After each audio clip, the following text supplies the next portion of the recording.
யாருக்காக வரும்?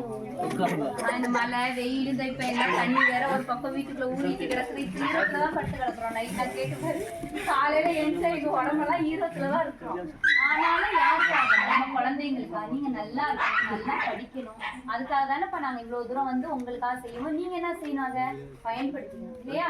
உங்களுக்கு படிப்பே வரல, 10வது 12வது என்னால எழுத முடியாது, நான் இனிமேல படிக்க முடியாதுன்னா பரவாயில்ல, 8வது வரைக்கும் நீங்க படிங்க சரியா? 8வது வரைக்கும் நம்ம இதுல படிச்சு சர்டிஃபிகேட் ஒரு தொழிற்கல்வி உங்களுக்கு ஐடி மாதிரி ஒரு தொழிற்கல்விக்கு உங்களுக்கு போய் கம்ப்யூட்டரோ மெக்கானிக்கோ ஒரு மோட்டார் இருக்கோ உங்களை படிக்க வச்சு நீங்க அடிவாரத்துக்கு போய் நீங்களே ஒரு வேலை செய்யலாம்.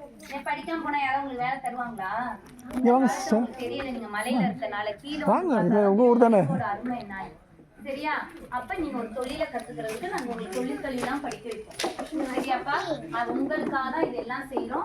அதனால நீங்க என்ன பண்ணணும்? இதெல்லாம் பயன்படுத்திக்கணும். என்ன ஏனோ தானோ வர ஏதோ அங்கேருந்து வராங்க ஒரு டூர் மாதிரி வந்து இங்க உங்களுக்கு ஏதோ எங்கிட்ட காசு இருக்கு அதனால உங்கள்ட்ட அப்படி வாரி இறைச்சிட்டு போறோம்னு கிடையாது. யாராவது மாதிரி செய்வாங்களா?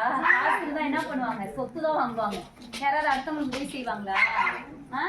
ஆனா நாங்க நம்ம குழந்தைங்க நல்லா இருக்கணும். உங்களுக்காக தான் கவர்மெண்ட்ல ரெஜிஸ்டர் பண்ணி இதை பண்ணிருக்கோம். ஏன்னா உங்களுக்கு கவர்மெண்ட் மூலமாவும் உதவி கிடைக்குங்கிறதுக்காக தான். இப்ப இதுல ரெஜிஸ்டர் பண்ணதுனால எங்களை தானாவே தொடர்பு கொண்டு எல்லாரும் பேசுறாங்க. ட்ரஸ்ட் வச்சிருக்கீங்களாமே, ரெஜிஸ்டர் பண்ணிருக்கீங்களா? உங்க பிள்ளைங்களுக்கு என்னெல்லாம் உதவியோ எங்கள்கிட்ட கேளுங்க, நாங்க செய்யறோம்னு இப்ப அந்த ஜமுனா ஹெச்எம்ஏ இப்ப கேட்கிற அளவுக்கு இருக்காங்க. ஏன் அப்படின்னா நம்ம என்ன பண்றோம்? ப்ராப்பரா ரெஜிஸ்டர் பண்ணி உங்களுக்காக இதெல்லாம் செய்யறதுனாலதான் இவ்வளவும் உங்க நன்மைக்காகலாம். இப்ப கூட அவர் வந்தாலும் வருவாங்க அவங்களாம் வந்து உங்களை பார்த்து உங்களுக்கு நீங்க படிக்கணும்னு ஆசை